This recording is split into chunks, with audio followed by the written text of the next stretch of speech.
At heart, and for so long, this conflict has been about land, this parched land, and who has the right to call it home. The occupied West Bank should be the core of an independent Palestinian state, but it's become a troubled archipelago of warring communities, Palestinian villages and towns side by side with illegal Israeli settlements. These signs are everywhere, but the greater menace is posed by the Israeli settlers and the army that protects only them. Case in point, we came across these soldiers this morning dealing with a small demonstration. One of the shots that rang out killed a Palestinian youth. What's going on? What they're demonstrating against, and what we've come to see, is the alarming rise in evictions since October the 7th. In the village of Susia, the playground is inhabited only by ghosts. The Palestinian villagers are afraid to stay out in the open in case the settlers take potshots. So this is your olive oil? Yeah, olive oil. Also this our za'atar. The za'atar, I love the za'atar. Za'atar. Nasser invites me into his kitchen. His wife Sarah has baked fresh bread. The hospitality here is impeccable, and the threats from the Israeli settlers, who live less than a kilometer away, are unmistakable. What reason did the settlers give you, or the army, for leaving? What did they say? Nothing, just coming and say 24 hours leaving or we kill you. Are you going to leave? No. We resisting, we stay. You stay here? Yeah. One of the reasons they're not leaving is that they've already had to do so once before, when his father was thrown out of the village where he was born. But the reason... Outside, Nasser shows me another trick the settlers get up to. Yeah. You see? Oh, yes. So the settlers cut the electricity lines into the village. Yeah, in the village, yeah.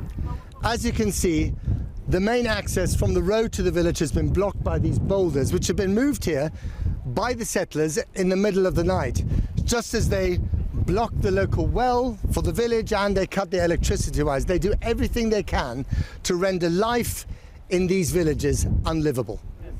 Pure intimidation, illegal under international law, but happening. 10 minutes drive away, the village of Zanuta, a hive of DIY activity.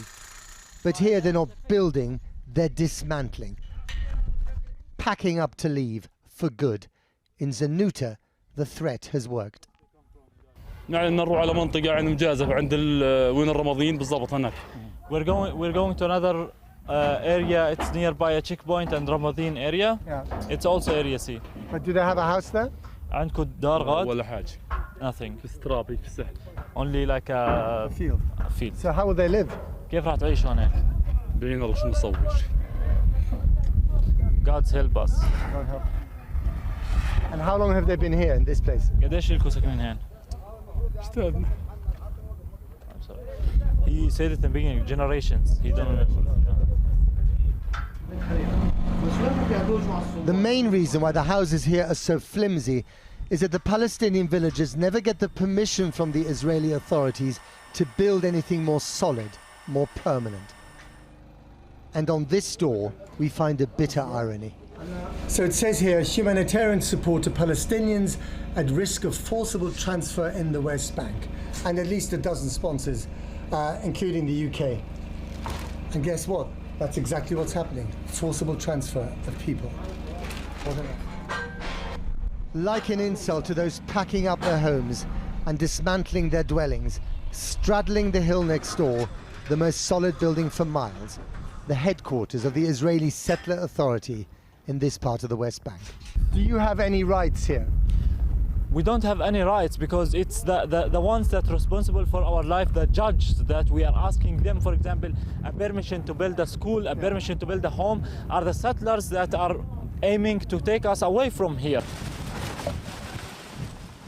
As he helps to roll up the family carpets in the house that used to be his, in the village that he grew up calling home, Nassim may be too young to understand, but he will never forget.